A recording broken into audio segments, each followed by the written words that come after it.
बिस्मिल्लाहिर्रहमानिर्रहीम। अस्सलाम वालेकुम नादरीन, आप यूट्यूब चैनल देख रहे हैं। मैं इमरान खान हूँ। लाहौर समेत पूरे पंजाब के अंदर जो है वो ज़ालिमाना क्रैकडाउन जारी है और ये क्रैकडाउन PMLN जो खुद को एक जमहूरी पार्टी कहती है उन्होंने किया हुआ। एस्टेब्लिशमेंट का आशीर्वाद है उनके साथ, तो तबाही फेरी हुई है इन लोगों ने। और पाकिस्तान तहरीक इंसाफ का कोई झंडा उठा ले, कोई इमरान खान की तस्वीर उठा ले, कोई नारा लगा ले, कोई किसी जगह पे भी पाकिस्तान तहरीक इंसाफ के साथ किसी किस्म की वाबस्तगी रखे या इमरान खान साहब को बतौर लीडर सपोर्ट करने की कोशिश करे तो उसको निशाने इबरत बनाते हैं।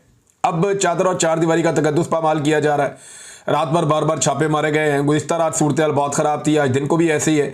बड़ी अजीबोगरीब सिचुएशन है पंजाब में, यानी हमने कभी पहले ऐसे देखा नहीं डिक्टेटरशिप के अलावा।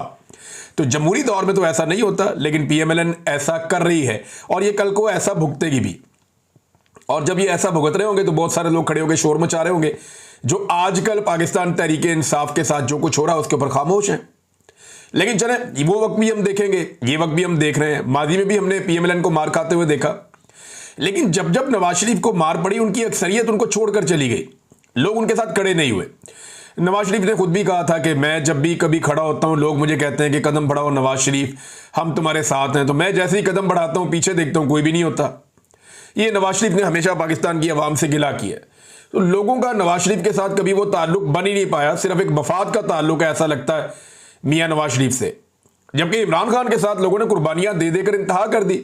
ना इमरान खान किसी को कुछ देता है, ना कोई उसके साथ कोई मफाद है, लेकिन इसके बावजूद इमरान खान के साथ पाकिस्तानी कौम खड़ी है और वो हकीकी आज़ादी की लड़ाई इमरान खान के साथ मिलकर लड़ना चाहते हैं। अब ये क्रैकडाउन चल रहा है और टिकाकर चल रहा है। पंजाब में जड़ी नून लीग ने PTI के कारकुनों की तबाही फेरी हुई है। एक तो खबर यह भी है कि एक FIR सिर्फ इसलिए हो गई कि दुकान के बाहर कुर्सी डाल के बैठा हुआ था PTI का कारकुन। इन्हीं दुकान है, दुकान के बाहर कुर्सी डाली हुई है, इसके ऊपर FIR हो गई और दबा के PTI को जो है ना वो जलील कर रहे हैं। हत्ता कि एक FIR सोशल मीडिया पे गर्दिश कर रही है और बड़े सहाफी एक दो तीन उन्होंने भी लगाई हुई है इस FIR में है। यानी FIR हो गई 4 तारीख को और FIR पे तारीख है 5 तारीख की।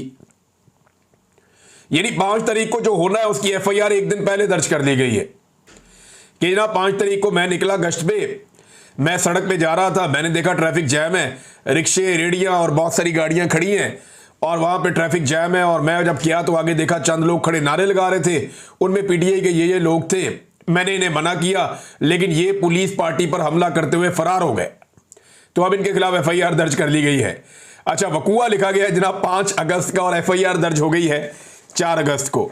ये नहीं, इस किस्म की बोंगियां मारी जा रही हैं। और ये गुजरपुरा का मुकदमा है जो कहीं शेयर किया गया है कि जी मैंने इन्हें समझाया, ये बात नहीं माने और ये 5 अगस्त की एडवांस FIR काट दी गई। जब इसे सहाफियों ने पोस्ट किया तो मैं हैरान हो गया, मैंने कहा ये कोई गलती है, ये वो कैसे सकता है। लेकिन जिन सहाफियों ने इसको लगाया उन्होंने कोई तो इन्वेस्टिगेशन की होगी इसके बारे में। लेकिन पंजाब पुलिस से आप कोई भी उम्मीद कर सकते हैं, जिस तरह पंजाब पुलिस को डंडा दिया हुआ मरियम नवाज ने और पाकिस्तान की मिलिट्री एस्टेब्लिशमेंट ने मिलकर, तो उनसे सारे गलत काम करवाए जा रहे हैं। एस्टेब्लिशमेंट के गंदे कपड़े हमेशा से धोए हैं पुलिस ने, तो एक मरतबा फिर धो रही है और वो सारे गंदे काम कर रहे हैं जो गंदे काम कोई भी ऑर्गेनाइज फोर्स कभी भी नहीं करना चाहेगी। अच्छा, एक तरफ यहां पे नाइंसाफी जुल्म और जबर हो रहा है, दूसरी तरफ खैबर पख्तूनख्वा में अली अमीन गंडापुर दरिया के रास्ते में बना हुआ एक होटल जो सैलाब का बायस बनता है, उस होटल को नहीं हटा पाए। यानी बहुत सारे गरीबों के होटल गिरा दिए, बहुत सारे कमजोर लोग हैं उनके रेस्टोरेंट गिरा दिए, लेकिन जो मेन जगह के ऊपर अमीर मुकाम का होटल था उसको अली अमीन गंडापुर हिला नहीं पाए अपनी जगह से। अब ये बुजदिली नहीं है तो और क्या है। एक तरफ मरियम नवाज ने तबाही फेरी हुई है, PTI की जो चीज मिले, फैक्ट्री मिले, घर मिले, इमारत मिले, होटल मिले, बिल्डिंग मिले, सब तबाह कर दो, गिरा दो। एक तरफ गैर कानूनी चीज जो है वो खैबर पख्तूनख्वा में, यानी ऐसी चीज जो दरिया के अंदर तो होनी नहीं चाहिए, प्रॉपर्टी दरिया के अंदर जो है वो एक होटल बना हुआ, उसको अली अमीन गंडापुर हटाने में नाकाम रहा। ये है नाजरीन दोनों के अंदर फर्क। और जिस तरह गंडापुर साहब चल रहे हैं इस तरह तो कभी भी कुछ नहीं बनेगा। पाकिस्तान तहरीक इंसाफ ने 5 अगस्त को एहतजाज करना था, क्या एक बड़ी हिकमत अमली सामने आई। देखें आज 4 अगस्त है, लोग तो बेचारे जोर लगाते हैं, कोशिश करते हैं, निकलने की कोशिश करते हैं। हो सकता है कल बहुत बड़ी तादाद में लोग निकल आए और सारी सिचुएशन बदल जाए। सिचुएशन बदल गई तो बहुत सारे लोग उसका क्रेडिट लेने के लिए आ जाएंगे। लोग ये कहेंगे जनाब ये हमारी वजह से हुआ, हमने ये किया था, हमने जोर लगाया, सब बंदे अपनी अपनी बात करेंगे ना। लेकिन हकीकत यह है कि पाकिस्तान तहरीक इंसाफ की क़यादत ने कोई ऐसा लायामल नहीं दिया जिसे आप सरप्राइज कह सकें। मैंने आपको कुछ दिन पहले यह बताया था कि जेल से मेरे पास इत्तला है कि इमरान खान साहब ने अब टेस्ट मैच खेलने का फैसला किया है इस हुकूमत के साथ, और वो अब टेस्ट मैच ही खेलेंगे। एक अब आसाब की लड़ाई लड़ेंगे एस्टेब्लिशमेंट के साथ इमरान खान साहब, और इन्हें थकाएंगे। उनके बाद जेल में ऑप्शंस आती जाएंगी, वो उनको इस्तेमाल करते जाएंगे, लेकिन ना वो डील करेंगे इमरान खान साहब जो बज़ाहिर दिखाई दे रहा है, और ना इमरान खान साहब को इस बात की उम्मीद है कि फौरी तौर पे उनकी पार्टी कोई ऐसे बड़े इकदाम उठा सकती है जिससे इमरान खान साहब की और बाकी लोगों की रिहाई हो जाए। लिहाजा उन्होंने टेस्ट मैच डाल लिया कि ठीक है लगे रहो फिर मेरे साथ, तुम मुझे मेरे साथ ज्यादती करते जाओगे और मैं तुम्हें चलने नहीं दूंगा, सवाल ही पैदा नहीं होता। तो ये इमरान खान साहब की हिकमत अमली तो है, ये तो समझ आ गई थी, लेकिन पाकिस्तान तहरीक इंसाफ बार बार ये कहती रही, अलीमा खान ने कहा, बाकी लोगों ने कहा जी हमारे पास बड़ी हिकमत अमली है, बहुत बड़ी स्ट्रेटेजी है जो हम 5 अगस्त को इंप्लीमेंट करेंगे, लेकिन अगर हमने पहले बता दिया तो वो सारा कुछ एक्सपोज हो जाएगा। अब 4 अगस्त है, 4 अगस्त तक भी नहीं पता, जिन लोगों ने कुछ एग्जीक्यूट करना है उन्हें भी नहीं पता, तो फिर हिकमत अमली क्या है? यानी जलसे जुलूस और रैलियां अगर हैं तो वो तो सारे निकालते हैं, जलसा करना, जुलूस निकालना, रैलियां करना, ये तो सब लोग करते हैं। ये पाकिस्तान तहरीक इंसाफ के लिए कोई नई चीज नहीं है, फजलुर रहमान साहब की पार्टी करती है, जमात इस्लामी करती है, बाकी पॉलिटिकल पार्टी भी ये करते रहते हैं। तो ये तो कोई ऐसी नई चीज नहीं है, कोई नई हिकमत अमली नहीं है जिसको छुपा कर रखना था। तो पीटीआई की बज़ाहिर कोई ऐसी हिकमत अमली अभी तक उनकी लीडरशिप की जानिब से सामने नहीं आई जिसको एक सरप्राइज कहा जा सके। हाँ, एक चीज जरूर है, ओवरसीज पाकिस्तानियों ने जो इश्तिहार छाप दिया उसके ऊपर पंजाब हुकूमत बौखला गई। अच्छा, एहसास कमतरी भी है ना कि नवाज शरीफ के लिए कभी किसी ने इश्तिहार क्यों नहीं छापा, नवाज शरीफ से कभी किसी ने इतना प्यार क्यों नहीं किया। माजी में ना ओवरसीज पाकिस्तानी मुझे मिलते हैं, कई मुमालिक में मैं गया हूं, वो ये बताते हैं कि नवाज शरीफ का तोती बोलता था बैरून मुल्क। ओवरसीज पाकिस्तानी पीपल्स पार्टी से नफरत करते थे और नवाज शरीफ से इश्क करते थे। एक वक्त ये था जब नवाज शरीफ ने कहा कि कर्ज उतारो और मुल्क सवारों की स्कीम आ रही है, उसके ऊपर दुनिया नवाज शरीफ के साथ चल पड़ी, इतना पैसा जमा हुआ कहां गया कुछ पता नहीं है। फिर यही मियां नवाज शरीफ साहब जो है, इनसे ओवरसीज पाकिस्तानी इनकी एक झलक देखने के लिए एक दौर था, तरसते थे। लेकिन फिर वक्त आया जब इनके पोल खुले, पता चला कि ये करप्ट हैं, बेईमान हैं, इनकी ये प्रॉपर्टीज हैं, इन्होंने ये कुछ किया हुआ है, और पाकिस्तान के हालात बेहतर करने की बजाय उनमें बिगाड़ पैदा करते रहे। फिर हर दफा कौम को इनकलाब की बत्ती के पीछे लगा के, ट्रक की बत्ती के पीछे, खुद ये जाके जूते पॉलिश शुरू कर देते हैं। तो लोगों को आइडिया हो गया कि ना इनका किरदार है, ना ये लोग सियासी लोग हैं, ना ये लोग मुल्क के वफादार हैं, और ना ये लोग ईमानदार हैं। अब ये एक्चुअली जब एक पोस्टर या बैनर हम बचपन से देखते थे ना PMLN का, तो उसमें 1-2 चीजें तो जरूर लिखी होती थी।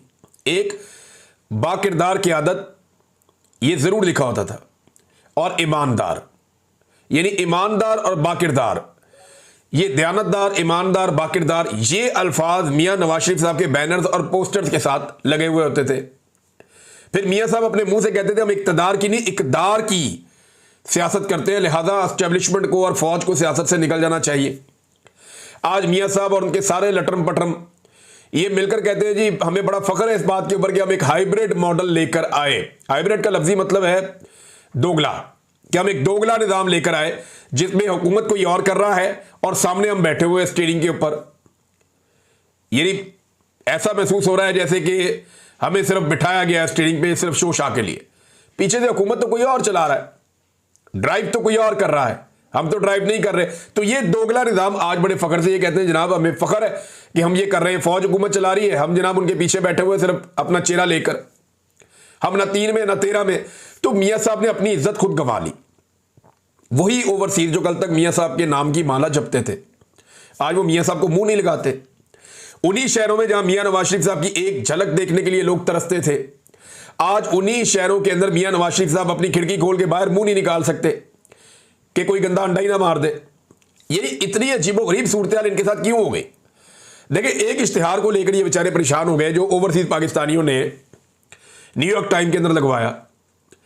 न्यूयॉर्क टाइम के अंदर इश्तिहार लगवाया, ये इतने बौखला गए कि इनकी वज़ीर इत्तलात आके बैठी। उन्होंने कहा जी कि ये $1,80,00,000 का इश्तिहार, $1,80,00,000, ये तो बहुत अरबों रुपए बनते हैं। तो क्या न्यूयॉर्क टाइम में अरबों रुपए का इश्तिहार छपता है? मैंने उसको चेक किया तो वो पता चल गया ये कोई 1-1.5 लाख से शुरू होता है। मैक्सिमम इश्तिहार जो सबसे महंगा वाला है वो $2.5 लाख तक जाता है। इससे महंगा तो ये होता ही नहीं इश्तिहार। और जो इमरान खान साहब ने इश्तिहार छापा ये मैक्सिमम $1 लाख $1.5 लाख का होगा। इससे ऊपर क्या होगा? तो $1-1.5 लाख तो ओवरसीज पाकिस्तानी इमरान खान के ऊपर से वार के फेंक देते हैं। भाई इमरान खान ब्रांड है, लोग उससे प्यार करते हैं, उस पर जान निछावर करते हैं। आपको 3 साल हो गए, आप मिलिट्री एस्टेब्लिशमेंट के साथ मिलकर उसको पीस रहे हैं, उसको मार रहे हैं, उसको तबाह कर रहे हैं। आप उसका कुछ भी नहीं बिगाड़ सके। लोग आज भी उसके साथ खड़े हैं। जिस दिन पाकिस्तान में फ्री एंड फेयर इलेक्शन हो गया या जिस दिन फौज को न्यूट्रलाइज कर दिया पाकिस्तान की अवाम ने, उस दिन आपको अपनी जो पहले 17 सीटें मिली है शायद वो भी ना मिले। बल्कि कुछ जो सीनियर सियासतदान है वो ये दावा कर रहे हैं कि पहले तो इनको 17 सीटें मिल गई थी, अब इलेक्शन करवा लें, इनको वो 17 सीटें भी नहीं मिलनी, इनका बेड़े गर्क हो गया। अब इनकी शक्ल नहीं देखना चाहती जो हरकतें इन्होंने पाकिस्तानियों के साथ कर दी हैं। और इनके अपने लोग मुंह छुपाते फिर रहे हैं बेचारे। ये सारा कुछ मियां नवाज शरीफ साहब ने मेहरबानी की है। बहरहाल ये इतने परेशान हो गए एक इश्तिहार पे जिसके पैसे अवाम ने दिए हैं। यानी लोगों ने अपनी मर्जी से इश्तिहार छापा, जिसकी मर्जी शक्ल छापे। अब नवाज शरीफ की नहीं छापते क्या करें? वो इमरान खान को पसंद करते हैं, उसके बारे में बात करते हैं, उसके बारे में इश्तिहार छापते हैं, उसके लिए एहतजाज करने निकलते हैं। लंदन के अंदर एहतजाज हुआ है, देख के यहां हैरत होती है कि पूरी की पूरी पीडीएम मिलकर एस्टेब्लिशमेंट को साथ भी मिला ले तो लंदन में 10 डाउनिंग स्ट्रीट के बाहर वो इससे आधे बंदे इकट्ठे नहीं कर सकते मिलके। लेकिन इमरान खान साहब की एक छोटी सी कॉल के ऊपर उनका एक अदना सा कारकुन कहता है कि आ जाओ, तो सारे पहुंच जाते हैं 10 डाउनिंग स्ट्रीट के बाहर, ओवरसीज पाकिस्तानी। तो ये नादरीन इमरान खान साहब की बात तो है, ब्रांड तो वो है। अब उसका मुकाबला नहीं ये कर पाते और उसका मुकाबला करने के लिए ये अवाम का पैसा इस्तेमाल करते हैं इश्तिहारों में लगाने के लिए। एक बहुत अजीब चीज मैं आपको बता रहा हूं, जितना भी सरकारी पैसे से बोर्ड लग रहे हैं, बैनर्स लग रहे हैं, होर्डिंग्स लग रहे हैं, जितनी भी प्रमोशन हो रही है 14 अगस्त 1947 यौम आज़ादी के हवाले से जितनी प्रमोशन हो रही है उसमें मैं ये लगातार देख रहा हूं कि आसिम मुनीर की तस्वीर है, नवाज शरीफ मरियम नवाज की तस्वीर है और शहबाज शरीफ की तस्वीर है। उसके अंदर से अल्लामा इकबाल और कायदे आज़म गायब हैं। अब मेरा सवाल यह है कि क्या मौजूदा एस्टेब्लिशमेंट ने और उनके ये जो टाउट्स हैं इन्होंने मिलकर ये फैसला कर लिया है कि कायदे आज़म और अल्लामा इकबाल को बाहर रखना है इन सारे मामलों से? तो मैं इन्हें वार्निंग दे रहा हूं कि अपनी तबीयत ठीक कर लो और बंदे दे पुत्र बन जाओ और कायदे आज़म और अल्लामा इकबाल की फोटोज लगाएं आप। ये जितने सरकारी लोग ये गंद मार रहे हैं ना कि कायदे आज़म और अल्लामा इकबाल की जगह पे वो ये करप्ट सियासतदानों को और फील्ड मार्शल को लगा रहे हैं सड़कों के ऊपर, जगह जगह के ऊपर, तो आप नफरत में इजाफा कर रहे हैं। 14 अगस्त 1947 पाकिस्तान आजाद हुआ था, बानिया पाकिस्तान एक ही था, कायदे आज़म मोहम्मद अली जिन्ना। ये लोग तो तब पैदा भी नहीं हुए थे जिनके आप बैनर और पोस्टर लगाते चले जा रहे हैं। तो मेरे ख्याल में होश के नाखून लें और ये गंदी और गलीज हरकतें बंद करें। सरकारी पैसे का इस्तेमाल उस काम के लिए करें जिस काम को अवाम अप्रिशिएट करे। ये नई चीज मैं एक पहली मरतबा देख रहा हूं कि कायदे आज़म मोहम्मद अली जिन्ना और अल्लामा इकबाल रहमतुल्लाह अलैह और बाकी जो लोग बानियाने पाकिस्तान है उन लोगों की फोटोज नहीं लगा रहे ये लोग और सरकारी पैसा इस्तेमाल कर रहे हैं। ये किसी का जाती पैसा नहीं है, सरकारी पैसा है। यानी इमरान खान का इश्तिहार अगर पब्लिक के अपने पैसे से लगे, लोग खुद अपनी मर्जी से लगाएं तो वह इन्हें तकलीफ होती है। लेकिन जब ये अवाम का पैसा इस्तेमाल करते हैं, जो टैक्स का पैसा है, टैक्स पेयर्स का, उसको इस्तेमाल करते हैं और वहां पे ये अपनी जाती तशहीर करते हैं, वहां इन्हें तकलीफ नहीं होती। और बहुत सारी मिसालें और भी हैं, मैं आपके सामने रख सकता हूं। लेकिन एक और खबर है, ये सरफराज जोगर साहब हैं, chief justice Islamabad high court. इन्होंने जब नोटिस लिया और ये मामला उनके पास आया, जो मामला है लापता अफराद के लवाहिकीन जो इस्लामाबाद में एहतजाज कर रहे हैं उसके ऊपर, और यानी ये आज के दिन में रखा गया था वहां पे सुनने के लिए। तो इस केस में क्या हुआ मैं आपको बताऊंगा, आप हैरान हो जाएंगे। हमें पहले ऐसे लगा कि इस्लामाबाद हाई कोर्ट जो है वहां पे एक लार्जर बेंच केस सुन रहा था, जो जबरी तौर पे गुमशुदगियां होती हैं या लापता अफराद का एक केस है वो वहां पे लगा हुआ था, लेकिन वो बेंच टूट गया था। अब एक नया बेंच तश्कील देना था ताकि लवाहिकीन को इंसाफ मिले। तो हमें ऐसा लगा कि चीफ जस्टिस ने बुलाया तो वो बेंच बनाएंगे, लेकिन बेंच बनाने की बजाय उन्होंने कोई और ही काम कर दिया। चीफ जस्टिस साहब ने जो कुछ अदालत के अंदर किया उससे ऐसा लगता है कि वो चाहते हैं कि इसी तरह बस इनको उठाओ यहां से, ये जो बलूचिस्तान से लोग चलकर आए हुए इनको उठाओ यहां से, ये यहां पे कहां पे आके बैठ गए हैं। और पुलिस के ऊपर चीफ जस्टिस गर्म हो गए कि इनको उठाया जाए। डिप्टी कमिश्नर को अहकाम जारी कर दिए कि इनको यहां से उठाया जाए। डिप्टी कमिश्नर ने कहा जी कोई और इनको जगह दे देते हैं दूर दराज, वहां पर ये चले जाएं। ये नहीं कहीं और उनको बिठा देते ले जाके। अब चीफ जस्टिस ने कहा जी मुजाहिरीन के साथ मुज़ाकरात करें और धरना खत्म करवाएं। चीफ जस्टिस साहब ये नहीं सोच रहे कि ये लोग आए क्यों हैं, ये नहीं सोच रहे कि ये वहां पहाड़ों से, चट्टानों से और रेगिस्तानों से उठ के, जहां इंटरनेट नहीं है, जहां पे सहूलियात नहीं है बुनियादी जो जिंदगी की होती हैं, वहां से ये लोग उठकर इतनी दूर इस्लामाबाद क्यों आए। ये हजारों किलोमीटर का फासला तय करके पहुंचे हैं, तो ये सिर्फ यहां पे आगे सड़क पे बैठने के लिए पहुंचे हैं। इनकी बात तो सुने कि ये आए क्यों। आपको इनकी शक्लें बुरी लगती हैं, आपको इनके कपड़े अच्छे नहीं लगते, आपको ये गरीब लगते हैं, कमजोर लगते हैं, आपको इनसे घिन आती होगी, आपको लगता होगा ये कीड़े मकोड़े हैं, लेकिन ये पाकिस्तान के उतने ही शहरी हैं जितने आप शहरी हैं। ये बलूचिस्तान से आए जिनके वसाइल के ऊपर आप पूरी दुनिया में जाके इतराते फिरते हैं कि हमारे पास बड़ी मादनियां आता है, हम आपको ये दे देंगे वो दे देंगे। ये वही बलूचिस्तान के शहरी हैं जिनको आज तक बुनियादी इंसानी हकूक नहीं मिले। आप ये तो चाहते हैं यहां से उठ जाए, ये नहीं चाहते कि ये आए क्यों है। वो वजह खत्म करें ना चीफ जस्टिस साहब। देखें, एक दिन आप मर जाएंगे, जब आप मर जाएंगे तो आपके घर वाले आपको दफन कर देंगे।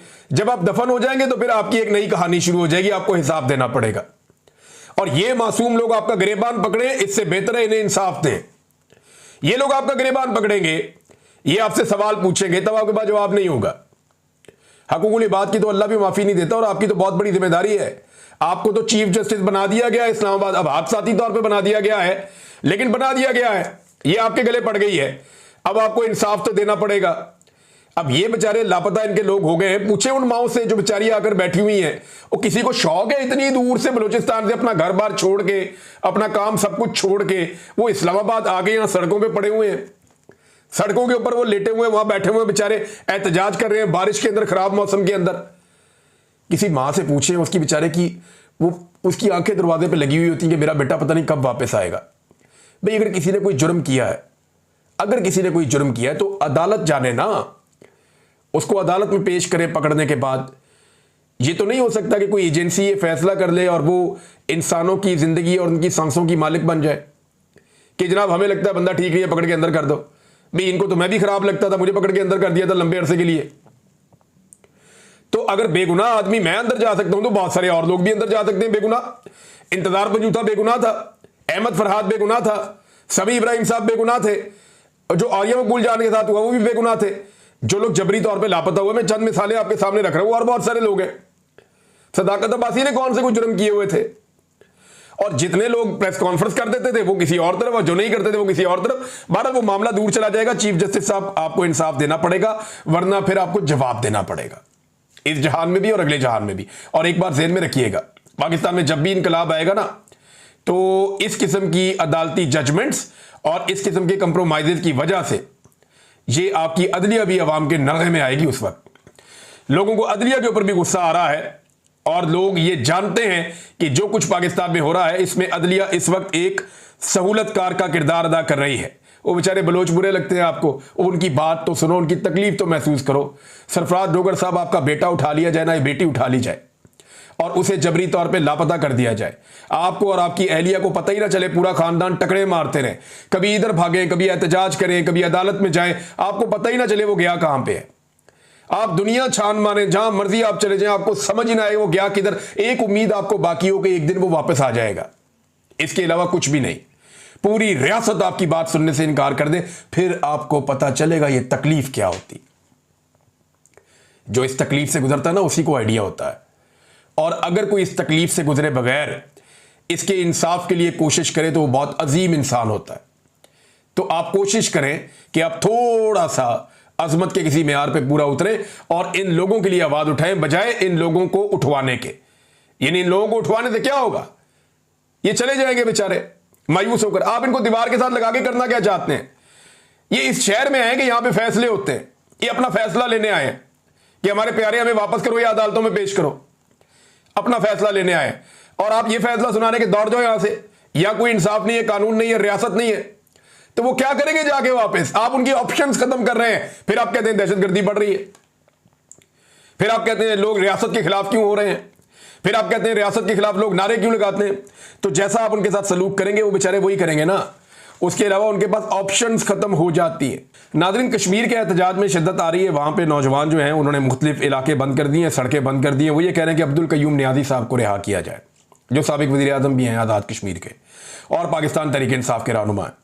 उन्हें पुलिस ने गिरफ्तार कर लिया था। अब कारकुनों ने मुख्तलिफ शाहराहें बंद कर दी हैं। पुलिस कोशिश कर रही है कि रास्ते खुल जाएं।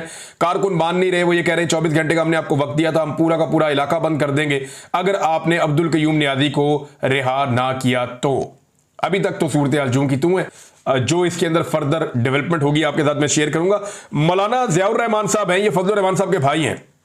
इन्होंने एक दावा किया है, ब्रिगेडियर राशिद नसीर, जिनका यह केस भी एक चल रहा था बरतानिया में, ये ब्रिगेडियर राशिद, अब तो रिटायर फौजी है ये, तो ब्रिगेडियर राशिद नसीर और इसके बारे में अली अमीन गंडापुर के बारे में उन्होंने कुछ इंकशाफ किया है, या आप इल्ज़ाम कह लें।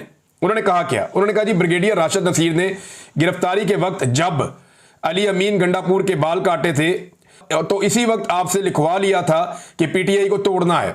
हमें तो मालूम है, पीटीआई वालों को भी इसका किरदार मालूम होना चाहिए। आपने उसी वक्त सौदा कर लिया है जिनके साथ आपने सौदा किया था, अब उनके काम के भी आप नहीं रहे। ये मौलाना ज़ियाउर रहमान साहब फजलुर रहमान साहब के भाई हैं, ये वो दावा कर रहे हैं। अब गंडापुर साहब इसका क्या जवाब देते हैं, उनके भाई क्या जवाब देते हैं? उन्होंने कहा जी बाल जो है वो ब्रिगेडियर राशिद नसीर ने कटवाए थे अली अमीन गंडापुर के, ये मौलाना ज़ियाउर रहमान साहब ने दावा किया है। अच्छा, ये दावा कोई और करे ना तो चुका जाएगा और मार पड़ेगी उसे।